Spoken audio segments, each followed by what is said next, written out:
Assalamualaikum warahmatullahi wabarakatuh. Waalaikumsalam. Sebelumnya saya minta maaf karena ini PPT ini ringkas ya, nggak terlalu banyak di PPT ini. Nanti mungkin kita akan lebih banyaknya di diskusi ya Bu ya. Baik, ini definisi tentang akreditasi. Mungkin ada yang belum paham, ini bisa kita baca dan nanti PPT-nya kalau memang diperlukan bisa gitu ya. Jadi sebentar saya di sini biar kelihatan. Kenalan Bu.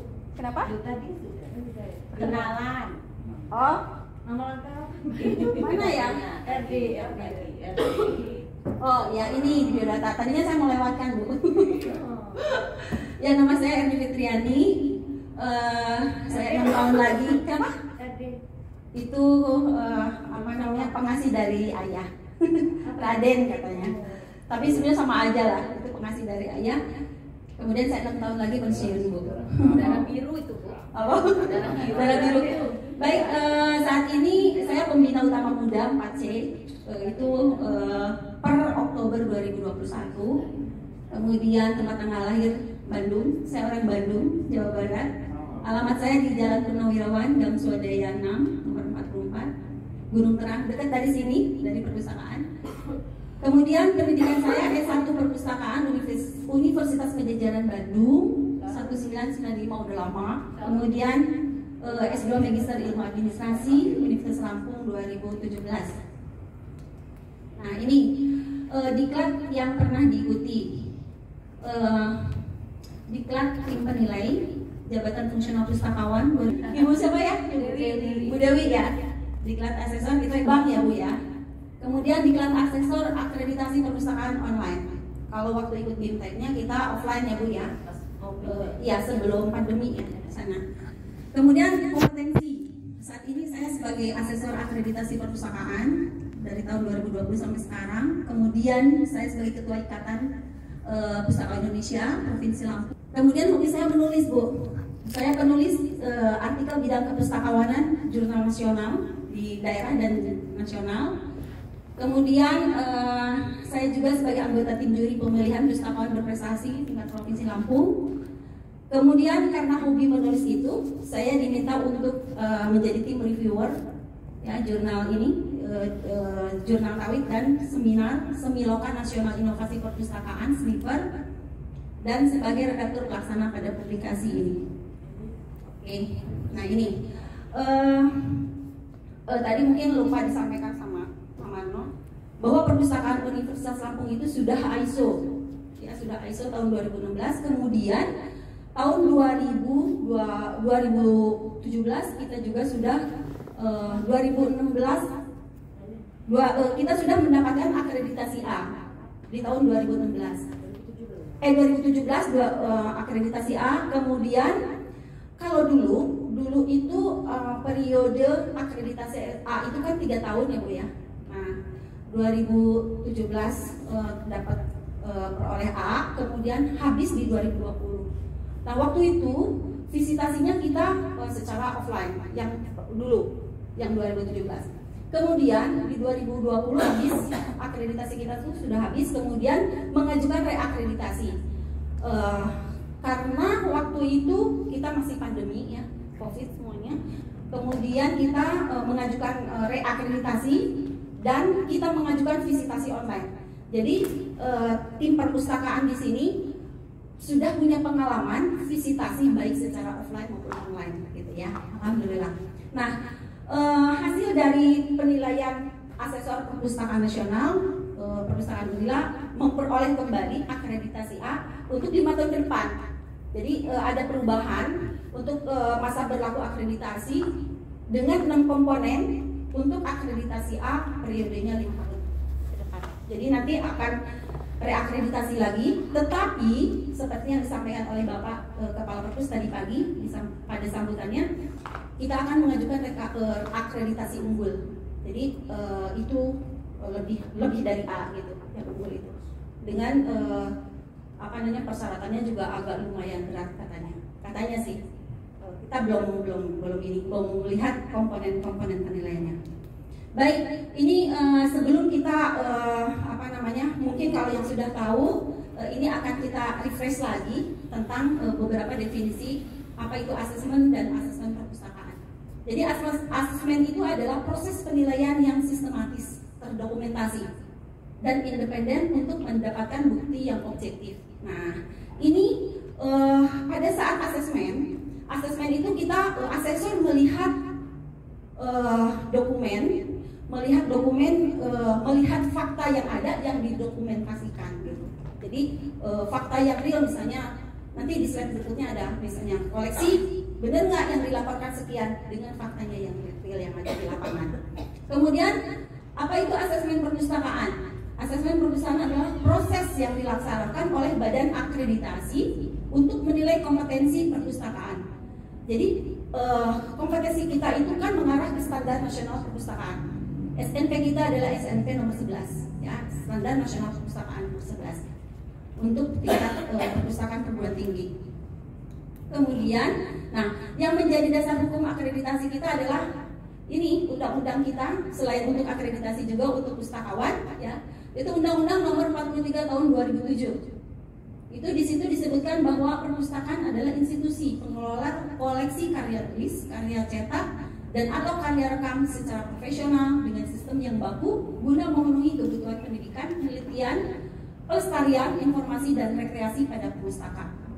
Ditegaskan lagi di pasal 17 disebutkan bahwa penyelenggara perpustakaan dilakukan sesuai dengan standar nasional perpustakaan. Nah, karena kita berada di lingkungan perguruan tinggi, jadi kita apapun dalam pengelolaannya itu mengacu ke standar nasional perpustakaan perguruan tinggi NSP 11. Kemudian ada lagi yang menjadi dasar hukum yang lain. Nah, ini Undang-Undang Nomor 20 Tahun 2014. Akreditasi adalah rangkaian kegiatan pengakuan formal dari KAN, Komite Akreditasi Nasional, yang menyatakan bahwa satu lembaga, institusi, atau laboratorium memiliki kompetensi serta berhak melaksanakan penilaian kesesuaian. Kemudian yang menjadi dasar hukum yang ketiga adalah Peraturan Pemerintah Nomor 24 Tahun 2014, di mana pada pasal 1 menyebutkan bahwa akreditasi adalah rangkaian kegiatan proses pengakuan formal oleh lembaga akreditasi yang menyatakan bahwa suatu lembaga telah memenuhi persyaratan untuk melakukan kegiatan tersertifikasi. Nah, ini kalau untuk di perpustakaan Universitas Jambi sudah akreditasi belum? 2015 dapat B, bagus itu, nggak apa-apa. Dapat B ya, bebek ya. Itu 2000 berapa Bu? 2015. B itu berarti periodenya 2 tahun ya? Udah habis. Udah 12. 3 tahun dah Bu, 3 tahun. Tahun ya, berarti bisa untuk harus segera mengajukan reakreditasi biar mendapatkan sertifikat lagi gitu ya, karena itu sudah tidak berlaku ya Bu ya. Udah lewat. Nah, tujuan kenapa kita harus perpustakaannya harus terakreditasi. Yang pertama adalah untuk meningkatkan kepercayaan masyarakat perpustakaan terhadap kinerja perpustakaan. Jadi kalau misalnya contohnya di Unila ini sekarang ada 2 ya di Lampung ini. Universitas yang sudah terakreditasi AA itu ada 2, Unila dan Polinela. Nah, ketika kita memperoleh akreditasi A, itu menjadi apa keuntungannya buat perpustakaan? Menjadi sumber rujukan, sumber rujukan baik untuk mahasiswa maupun peneliti maupun pengelola perpustakaan untuk datang ke sini gitu. Bagaimana sih tip and tricksnya gitu. Jadi kami menjadi salah satu sumber rujukan untuk mereka untuk memperoleh akreditasi A gitu. Nah, itu keuntungan kita sehingga kita banyak bisa berkolaborasi dengan universitas lain, dengan pengelola yang lain, bisa sharing, berbagi gitu informasi bagaimana persiapan sehingga memperoleh akreditasi A. Kemudian menjamin konsistensi kualitas kegiatan perpustakaan. Jadi otomatis begini ya, yang kami rasakan sebagai tim akreditasi. Kebetulan kemarin pada saat reakreditasi saya diminta untuk menjadi ketua untuk reakreditasi, Bu. Jadi ada nilai ini, Bu. Ketika kita mau memberikan gini, ketika kita sudah memperoleh akreditasi A lagi, kita itu ada satu tanggung jawab, gitu. Satu tanggung jawab bahwa kita itu tidak bisa ini ya. Ketika ada orang yang bertanya, oh bagaimana sih ini? Jadi kita tidak bisa hanya asal jawab. Jadi kita ada tanggung jawab menunjukkan bahwa oh perpustakaan kita sudah terakreditasi, gitu. Jadi A ya. Sehingga ketika misalnya pemustaka menanyakan apapun tentang perpustakaan, kita akan berusaha menjawab yang secara optimal atau maksimal, gitu, Bu. Sehingga mereka itu memiliki kesan, oh ya wajar lah dapat akreditasi A, karena memang pengelolanya juga memang bisa membantu mereka untuk memberi jawaban atau memberi informasi sesuai dengan yang mereka butuhkan, gitu. Seperti itu. Kemudian yang ketiga, memberikan informasi tentang kelayakan perpustakaan dalam mengelola perpustakaan sesuai dengan NSP ya, kembali standar perpustakaan perguruan tinggi. Jadi sebenarnya yang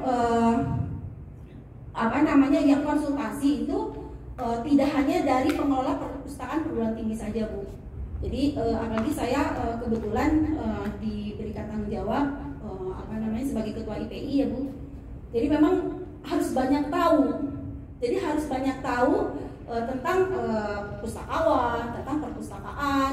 Itu tidak hanya perpustakaan perguruan tinggi saja, gitu, tapi perpustakaan umum khusus, gitu.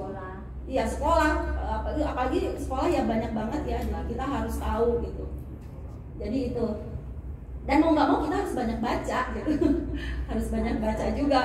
Karena kalau kita nggak baca, ya kita nggak tahu juga bagaimana apa yang akan kita sampaikan ke yang bertanya.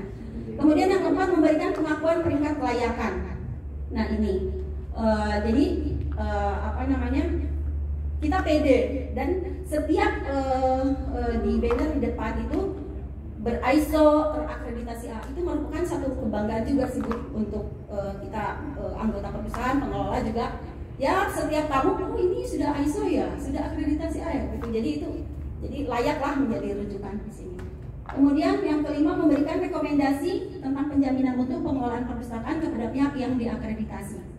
Jadi memang ada satu statement bahwa untuk kita yang sudah memiliki akreditasi sebenarnya bisa memberikan rekomendasi, tapi ya pimpinan ya memberikan rekomendasi untuk pengelolaan perpustakaan di perguruan tinggi khususnya, gitu.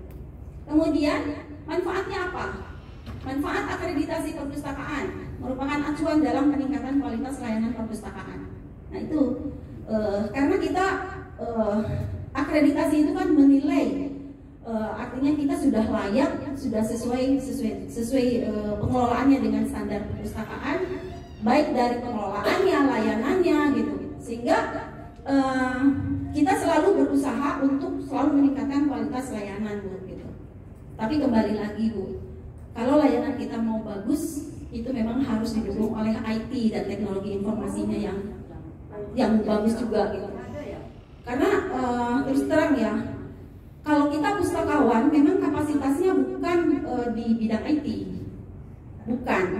Jujur ya, kalau kita belajar bisa, tetapi yang bagian ngoprek-ngoprek adalah orang IT, gitu. Nah kontennya, isinya apa yang bisa di-share ke media? Nah, kita dari pustakawan yang untuk mengisi konten-kontennya. Tapi kalau untuk softwarenya, sistemnya itu memang bukan ranah kita, gitu ya, ranah IT. Jadi perpustakaan ini saya di sini tuh sudah mengikuti beberapa pimpinan. Jadi ketika perpustakaan dipegang oleh seorang IT, itu beda perkembangannya, ya, dibandingkan dengan bukannya saya ini ya dengan pustakawan, gitu, kelihatan perbedaan perkembangannya, gitu, Pak. Tapi sebenarnya kalau memang misalnya seperti di ITB itu kepala perpustakaannya adalah pustakawan, teman saya satu angkatan. Tapi dia didukung oleh tim IT-nya yang hebat, itu tetap bisa hebat gitu. Ya, seperti itu. Jadi yang penting adalah IT-nya yang diterapkan di sini. Kemudian kita juga pede untuk share ke media dan sekarang kan kita tidak bisa terlepas dari media sosial ya Bu ya. Kita tidak bisa ini. Ketika kita kurang share atau kurang promo lewat media sosial, perpustakaan tidak dikenal, tidak akan banyak tahu gitu. Tapi kalau kita banyak menginfokan lewat Instagram, Facebook ataupun IG, website itu, mereka banyak tahu tentang kita gitu. Seperti itu. Jadi peran media sosial sangat besar untuk peningkatan, untuk pengenalan kita di dunia luar, peningkatan perpustakaan di dunia luar. Kemudian manfaat akreditasi lainnya adalah motivasi dalam upaya peningkatan kualitas perpustakaan secara bertahap, terencana dan berkelanjutan. Ya, jadi itu mendorong. Jadi kita itu dalam memberikan layanan itu selalu melihat bagaimana caranya memberikan layanan yang prima, yang terbaik gitu. Sehingga kita memberikan kesan pada mahasiswa itu, oh iya di perpustakaan itu, misalnya contohnya tadi disampaikan sama Bu Enda bahwa layanan mandiri merupakan salah satu ikon kita, kebanggaan kita bahwa itu satu-satunya di Lampung yang sudah menggunakan RFID gitu. Nanti mungkin ada satu lagi akan disediakan juga oleh Dinas Perpustakaan Provinsi Lampung, Dinas Perpustakaan dan Kearsipan Provinsi Lampung. Itu layanannya digital semua, tapi sekarang belum ada terrealisasi, tapi ada wacana ke sana. Tapi untuk saat ini di perpustakaan Unila itulah yang layanan mandiri itulah yang baru kita pakai di sini, sehingga menjadi rujukan lagi gitu ke sini. Dari mana-mana ya banyak yang ke sini untuk melihat. Kemudian merupakan umpan balik bagi perpustakaan dalam penerapan program kerja perpustakaan jangka pendek maupun panjang.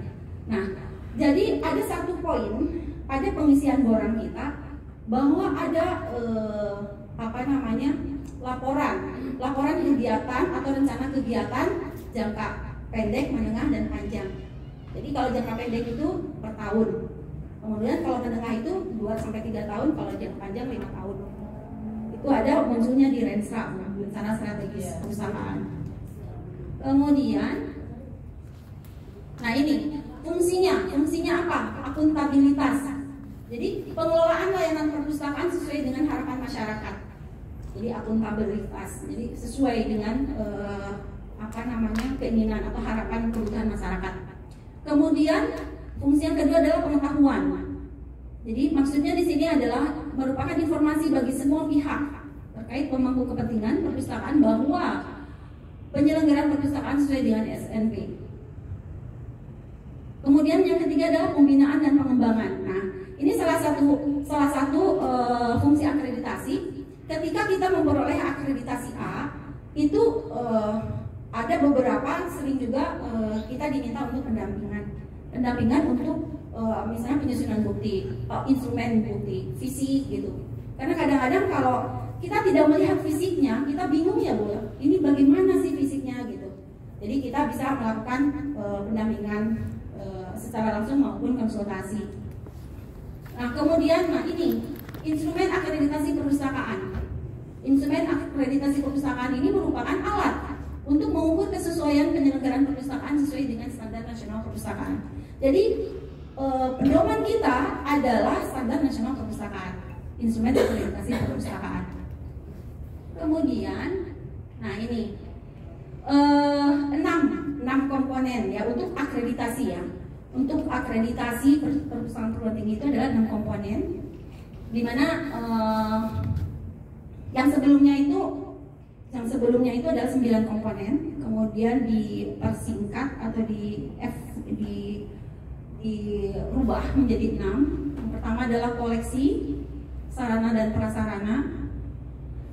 Komponen koleksi ini indikator kuncinya 26 dengan bobot 20. Ini koleksi ini penyumbang kedua terbesar ya setelah pelayanan. Kemudian sarana dan prasarana indikator kuncinya 33. Indikator kunci ini pertanyaannya Bu. Pertanyaannya sebanyak 33 pertanyaan, kemudian bobotnya 15. Pelayanan perpustakaan 19, pertanyaan bobotnya 25, ini paling tinggi ya. Kemudian dari SDM, pengelola perpustakaan, tenaga perpustakaannya 9 pertanyaan dengan bobot 20. Kemudian penyelenggara dan pengelolaan 12 pertanyaan dengan bobot 15, dan penguat, ada penguat di situ 6 pertanyaan dan 5 bobotnya. Nah ini penghitungan nilai.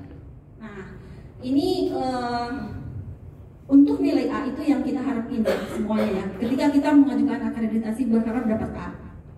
Tapi untuk mendapatkan A itu, waduh, jungkir balik gitu. Kita waktu itu tim percepatan,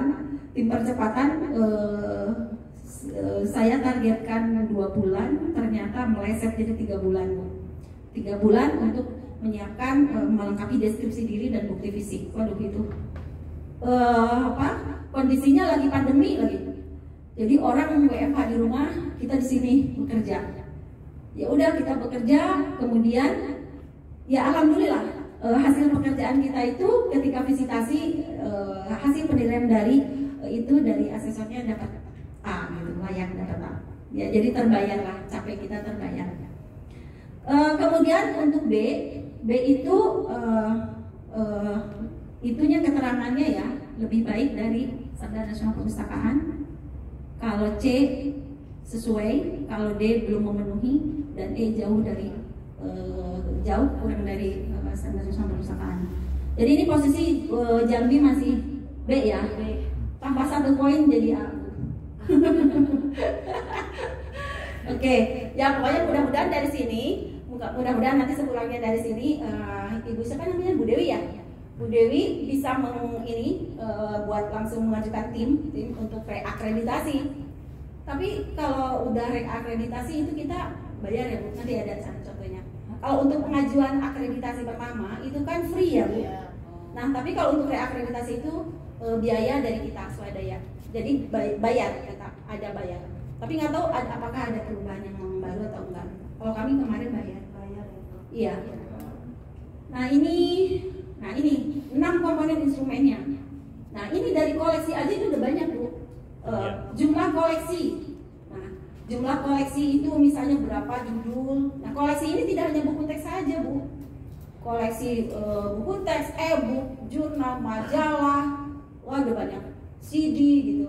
Ya itu sesuai dengan yang di borang. Mungkin Bu Dewi masih ada borangnya. Itulah saya minta di grup. Oh iya, nanti saya ada, nanti kita bisa share ya, ada borangnya, kemudian daftar bukti fisik juga Saya ada. minta di grup asesor kemarin kan ada yang Iya. punya borang. Oh iya. Saya nggak baca di situ karena ada grup lagi Bu yang gitu ya, di grup asesor grup lagi ya. itu kan Bimtek ya. Iya. Ini grup jadi ada banyak asesor tuh. Iya. Grup asesor provinsi, Oh, grup gitu ya. diklat asesor online, banyak bener. Jadi saya kalau pas ngebuka ya mana aja yang direspon gitu, Iya. karena banyak bener gitu. Banyak. Nah ini untuk koleksi aja dari sini udah 7 poin ya. Jumlah koleksi, jenis koleksi, pengembangan koleksi. Nah kemarin kita ke patternnya, artinya gini, perlu persiapan yang lumayan banyak. Kan kalau jumlah koleksi kita tinggal lihat di database berapa koleksinya gitu Bu ya. Kemudian bisa dilihat juga dengan fisiknya. Kan sekarang sedang stok opnam tuh. Hasil stok opnam itu kan jumlah real judul koleksi yang kita punya dan eksemplarnya. Itu nanti hasil stok opnam itu bisa membantu untuk data real untuk jumlah koleksi. Kemudian yang agak ini tuh di sini nih, nanti di poin yang 3, pengembangan koleksi. Yang ini, pengembangan koleksi itu ada kebijakan. Nah di situ kita pustakawan harus berpikir bagaimana kebijakan satu bisa dipecah-pecah menjadi 5. Karena kalau 5 itu dapat nilainya maksimal 5. Tapi kalau cuma satu kebijakan nilainya cuma 1. Nah ini. Kemudian, nah ini pengembangan koleksi Bu. Di situ poinnya, unsur-unsur indikatornya itu ada kebijakan, ya. Dimana kebijakan itu kebijakan yang dibuat oleh perpustakaan, tetapi harus disahkan oleh WR1 kalau kita. Karena kan perpustakaan ini di bawah kita bertanggung jawab ke wakil rektor di WR1. Kebijakan itu kemarin itu agak ininya karena kebijakan kita harus buat dulu. Jadi kebijakan untuk pembelian, kebijakan untuk penyiangan, kebijakan untuk perawatan, nah itu sebenarnya satu kebijakan. Tapi gimana kita deskripsikan di deskripsi diri perpustakaan itu menjadi 5 Bu kebijakannya. Karena kalau cuma kita memasukkan satu kebijakan itu poinnya 1. Makanya kita di situ kita narasikan satu kebijakan itu untuk dipecah-pecah. Bahkan waktu itu kita fotokan di deskripsi diri itu saya crop aja karena aduh kalau satu kebijakan ini nilainya kecil nih dari sini. Saya crop Bu, saya crop kebijakan untuk pembelian, saya crop kebijakan untuk perawatan, saya crop. Kemudian ini mah triknya ya Bu ya. Kemudian kebijakan untuk perawatan. Nah, nanti kalau perawatan belum ada, Ibu tadi itu harus dibuat perubahan struktur dulu. Sehingga layanan teknis itu selain pengadaan dan pengolahan melakukan perawatan. Karena ada poinnya ini.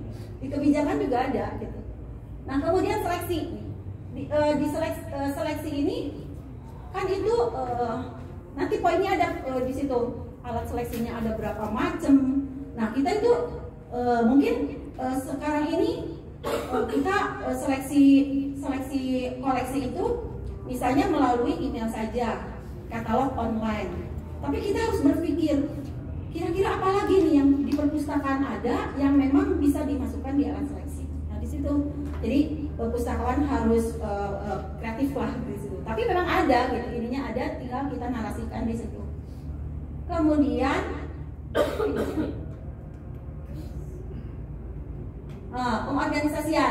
pengorganisasian dan perpustakaan, standar pengolahan dan kelengkapan koleksi. Itu jadi kita menggunakan misalnya dalam pengolahan pengolahan bahan perpustakaan itu buku-buku acuan untuk pengolahan itu apa saja. Misalnya yang kita pakai DDC edisi 2003 ya.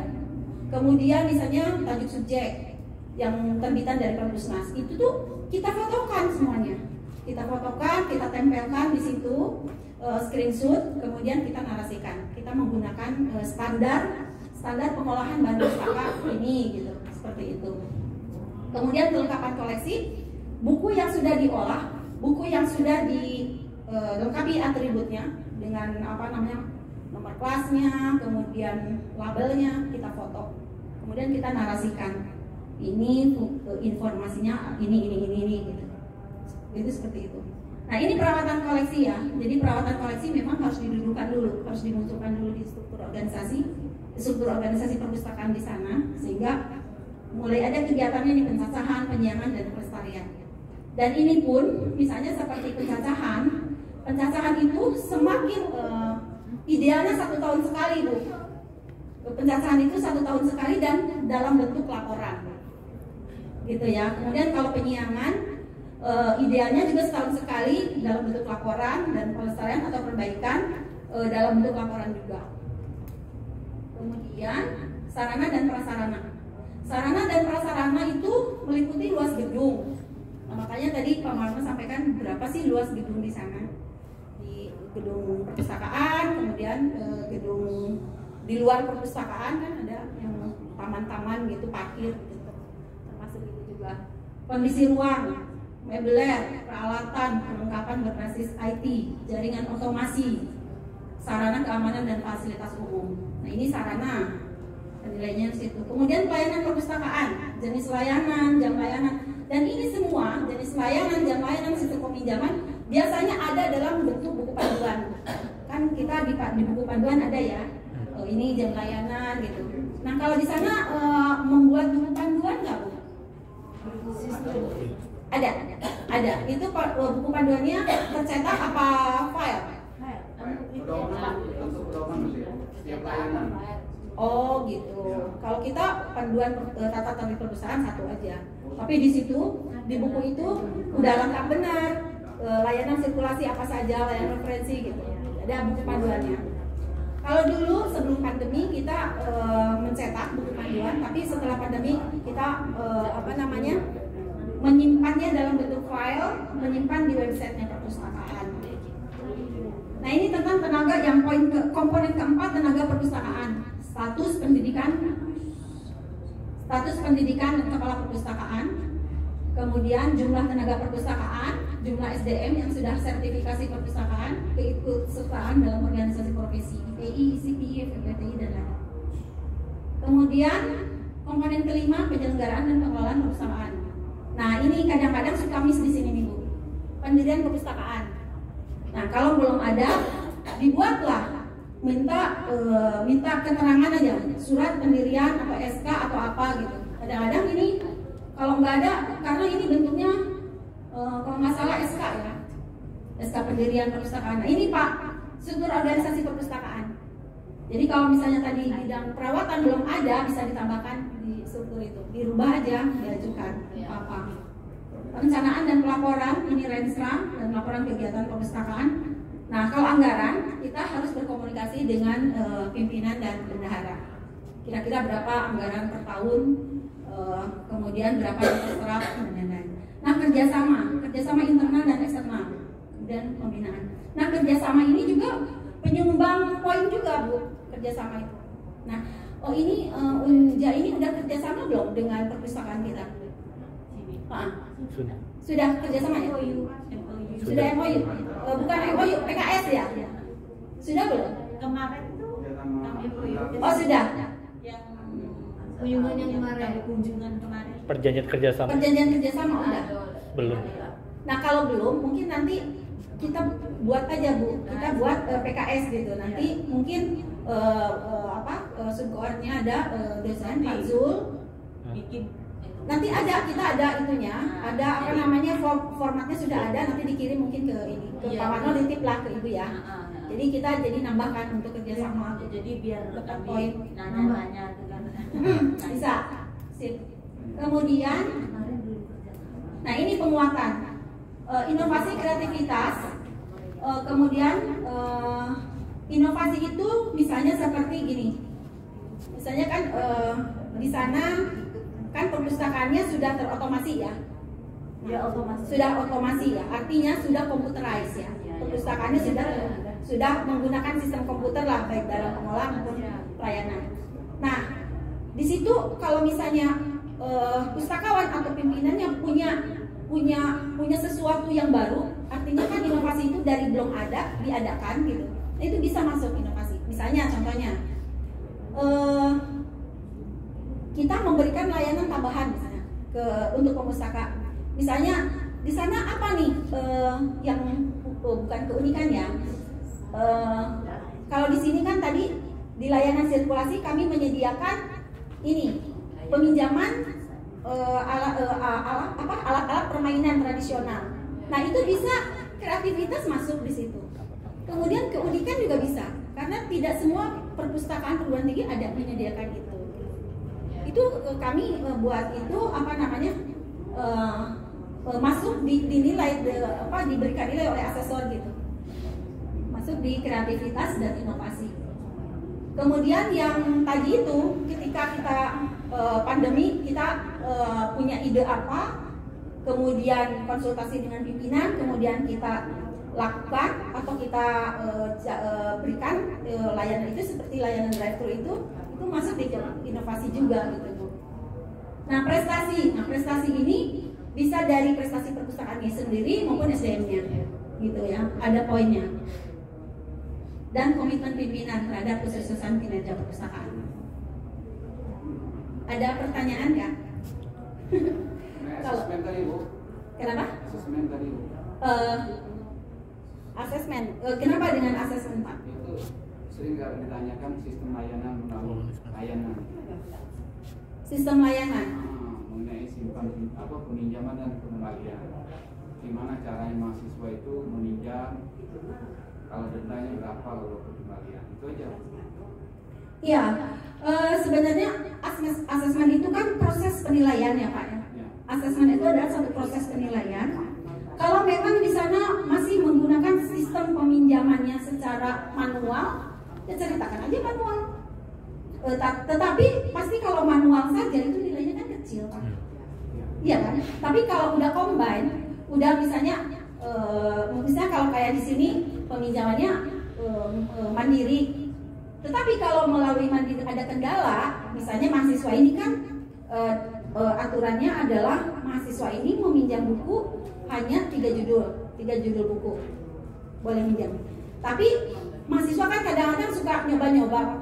Saya masih punya pinjaman 3 nih, tapi saya cobalah. Ya nggak bisa karena sistem sudah disetting untuk anggota itu hanya boleh meminjam 3 judul buku. Kalau mau minjam lebih dari 3 kan sistem menolak. Nah baru dia datang ke petugas. Ini kenapa saya nggak bisa minjem? Ketika petugas membuka menu yang sama, oh iya, Ade masih punya pinjaman 3, jadi belum boleh lagi minjem. Kalau mau minjem buku yang baru, ini dikembalikan dulu yang lama, baru bisa. Jadi kalau sistem peminjaman sudah combine, sudah kombinasi antara mandiri dengan manual, itu nilainya udah tinggi, gitu, udah pasti optimal, maksimal 5 kayaknya. Tapi kalau masih manual sih mungkin masih 2 ya, 2 apa 3 gitu, apa 1 gitu kalau manual, 2 nilainya. Nah ini untuk nilai A ini lebih besar dari 91, lebih kecil dari 100. Untuk B nilainya itu lebih besar dari 76, lebih kecil dari 90. Untuk C cukup baik, lebih nilai akhirnya itu lebih atau sama dengan 60, di bawah 75, dan tidak terakreditasi nilainya di bawah 60. Nah kalau yang B nanti berusaha dapat 92 aja, itu udah pasti A ya. Oke, kemudian nah ini persiapan calon asesi. Artinya asesi ini adalah perpustakaan yang akan dinilai ya. Pertama registrasi, kemudian pengisian instrumen akreditasi. Instrumen akreditasi itu istilah biasanya borang ya, borang instrumen akreditasi. Kemudian yang ketiga adalah penyiapan bukti fisik. Nah, borang dengan bukti fisik itu harus balance. Kadang-kadang kita mengirimkan borang itu di borang nilainya maksimal semua, 5 semua. Tetapi dokumen pendukungnya, bukti fisiknya itu tidak support gitu, tidak dukung. Sehingga pada saat visitasi, waduh ini nggak sesuai. Makanya yang kita ajukan 98 misalnya. Ternyata pada saat visitasi, aduh nilainya baru sampai 70 gitu. Jadi diusahakan makanya sebelum sebelum mengirimkan borang ke sana, biasanya kan kita borang dulu. Tapi kalau yang kemarin yang online itu kita langsung mengirimkannya dengan deskripsi diri dan bukti fisik. Jadi borang, kemudian deskripsi diri dan bukti fisik kita kirimkan ke Perpusnas dalam bentuk file dan tercetak kemarin. Kemudian penyiapan bukti fisik. Nah ini untuk penyiapan bukti fisik itu nggak bisa dikerjakan oleh 1-2 orang, makanya harus dibuat tim. Ya, kalau waktu kemarin saya waktu reakreditasi Perpus itu saya buat dua kelompok Bu. Tim komponen 1 sampai 3, kemudian tim komponen 4 sampai 6. Nah, tim komponen 1 ada yang bagian bukti fisik, ada yang bagian deskripsi diri, tim kelompok 2 juga seperti itu. Baru nanti kita kita sambil membuat narasi di deskripsi diri, kemudian melengkapi bukti fisik. Kalau bukti fisik tidak ada, harus dibuat gitu. Harus dibuat bukti fisiknya. Sehingga antara borang, deskripsi diri dan bukti fisik itu sama. Jadi tidak jomplang, jadi nyambung gitu, sesuai semuanya. Kemudian penerimaan instrumen akreditasi dan bukti fisik ini dikirim ke sana, ke Jakarta semua. Nah ini mekanisme akreditasi perpustakaan perguruan tinggi. Ini pengusulan reakreditasi karena kemarin ini kita perpustakaan reakreditasi ya. Kita mengirimkan borang instrumen akreditasi ke lembaga akreditasi perpustakaan nasional. Kemudian mereka verifikasi, kemudian setelah verifikasi mereka memilih mana dulu yang kira-kira layak divisitasi gitu sama dari pusat. Kemudian karena kan yang mengirimkan itu banyak, jadi kita kadang-kadang menganggap bahwa yang kita kirimkan adalah kita. Enggak, banyak banget gitu. Universitas sudah ratusan di Indonesia, kalau mengirimkan 100 ini berkas aja ya kita masih masuk di antrian itu. Jadi mereka verifikasi, kemudian biasanya mereka langsung kontak person ke kita, apakah sudah kapan siap divisitasi, langsung penjadwalan. Ini pemetaan lapangan, kemudian asesmen, saya kesini ya, presentasi, kemudian rapat tim asesmen, survei, presentasi profil, asesmen. Kemudian tanggapan dari lembaga LAPN, Lembaga Akreditasi Perpustakaan Nasional, kemudian rapat tim akreditasi, kemudian apakah asesi itu terakreditasi atau tidak gitu, atau belum terakreditasi. Nah, kalau hasil rapatnya nilainya menunjukkan bahwa asesi itu layak untuk dapat nilai akhirnya 91 atau 92, maka dia dapat sertifikat terakreditasinya A. Ini kemudian, nah ini kami kemarin untuk reakreditasi kan dilakukan secara online ya Bu ya. Jadi sebenarnya sama sih, visitasi online atau offline itu sebenarnya sama. Cuman kenapa kemarin terus terang sebenarnya kami itu antara siap dan tidak ya. Boleh jujur ya Pak ya. Jadi waktu mau mengajukan visitasi online itu pimpinan itu, aduh ini bagaimana nih? Cuman saya memanfaatkan momen online-nya. Kita kan harus memanfaatkan ya. Kalau online itu kan kita bisa arahkan ya. Ketika mereka mana ruangan ini, benar-benar kita cari, kita udah setting nih ruangan yang mau kita lalui videoin itu benar-benar rapi gitu.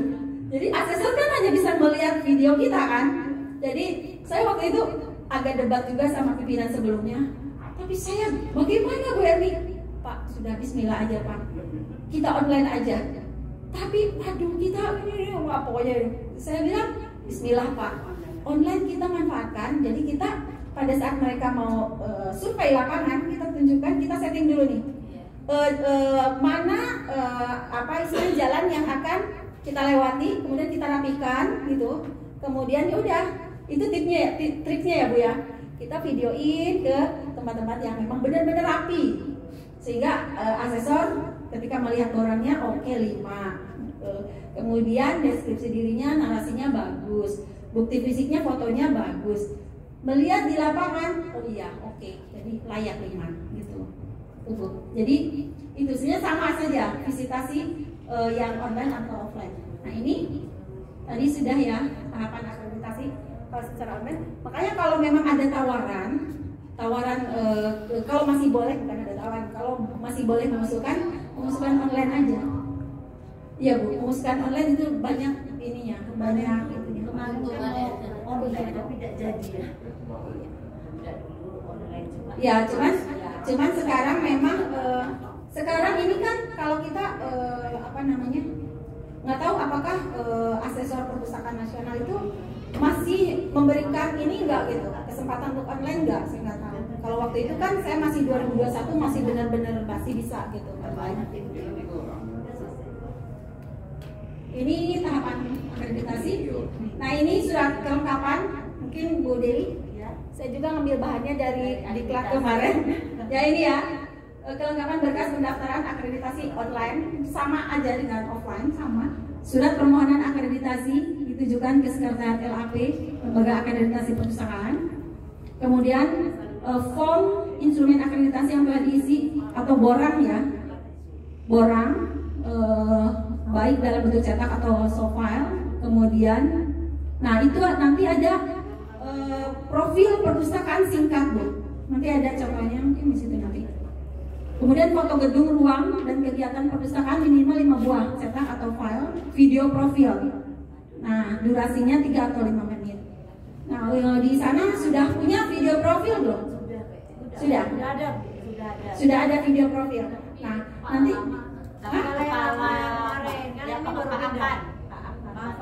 oh ya udah di yang baru belum. Di ini aja diinsertkan aja pimpinan yang baru di situ gitu. Kalau belum kami juga gitu. Karena kan ini video profil juga yang kita punya tadi, yang kita putarkan itu waktu kita mau visitasi akreditasi online. Nah, waktu itu pimpinannya masih bukan Bapak ini sebelumnya, tapi karena sudah ada beliau, dimasukkan aja, diganti pimpinannya di situ. Nah, jadwal pelaksanaan. Nah, biasanya pada saat visitasi itu kan kita suka ada seremonial dulu ya Bu ya. Ada, nah makanya kalau dari sana asesor itu mereka itu langsung melihat kesesuaiannya. Tapi di sini kita sebagai yang mau dinilai itu kita harus buat tim Bu. Timnya itu ada MC-nya, moderatornya gitu Bu. Kemudian nah kemarin itu ada miss-nya sih kemarin itu. Ketika saya konfirmasi ke sana, kan kami waktu itu asesornya 3 ya, 2 ya. Bu Eda asesornya 2 apa 3? 3 ya, Ibu Sulawesi? 3, tapi kan 1 di belakang. Yang untuk wawancara 2. Iya, wawancara 2. Nah, saya mengajukan jadwal, jadi kita mengajukan rondonya Bu, jadwal susunan acaranya ke mereka iya gitu. Ketika pelaksanaan tiba-tiba langsung dibuat kelompok 2 Bu. Untung waktu saya ketika persiapan pendokumentasi persiapan bukti fisik, saya langsung membuat 2 kelompok Bu. Kalau enggak waduh keteteran. Makanya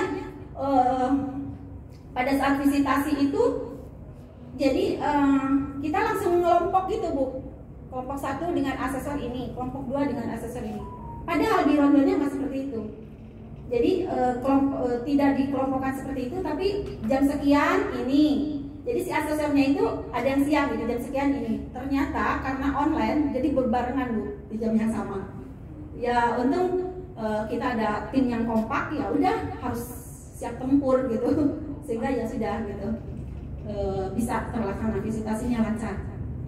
Oke, kemudian nah ini estimasi skor. Nah inilah yang kita ajukan di borang ini.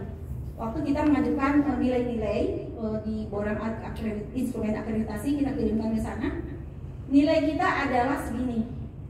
Setelah kita itu akumulasi ya Bu ya, dari 6 komponen. Jadi 91,75 itu udah masuk A, tapi A-nya kurus gitu ya. Kering lah gitu. Yang penting kita A gitu. Tetapi hasil visitasinya bisa lupa ya. Hasil visitasinya nilai kita ini nilai yang mereka kasih ke kita 95,75. Jadi A-nya gemuk. Jadi hampir 96. Gitu. Nah, ada triknya lagi bahwa saya ada beberapa poin yang di sini kan tidak maksimal tuh. Ada yang poin-poinnya itu tidak maksimal, nggak apa-apa. Saya bilang nggak apa-apa, ini nggak usah maksimal. Tetapi pada saat visitasi mereka masih maksimal ke kita. Kan namanya di borang itu kan kita nebak-nebak. Kita yang menilai diri kita kan, mengakses diri kita sendiri di borang itu. Kemudian borang itu kita kirim ke pusat. Kemudian mereka fixkan nilai yang kita ajukan itu dengan visitasi penilaian di lapangan. Ternyata nilainya lebih dari ini. Nah ini Bu, ini biaya untuk ke asesornya. Ya, karena kalau reakreditasi kita bayar. Jadi asesornya yang saya ajukan 1 orang, ternyata 2 orang. Murah. Tapi ini karena ini waktu itu asesornya 2 orang ya, sehingga ada kali 2 ini, ada tambahan. Kemudian ya ini.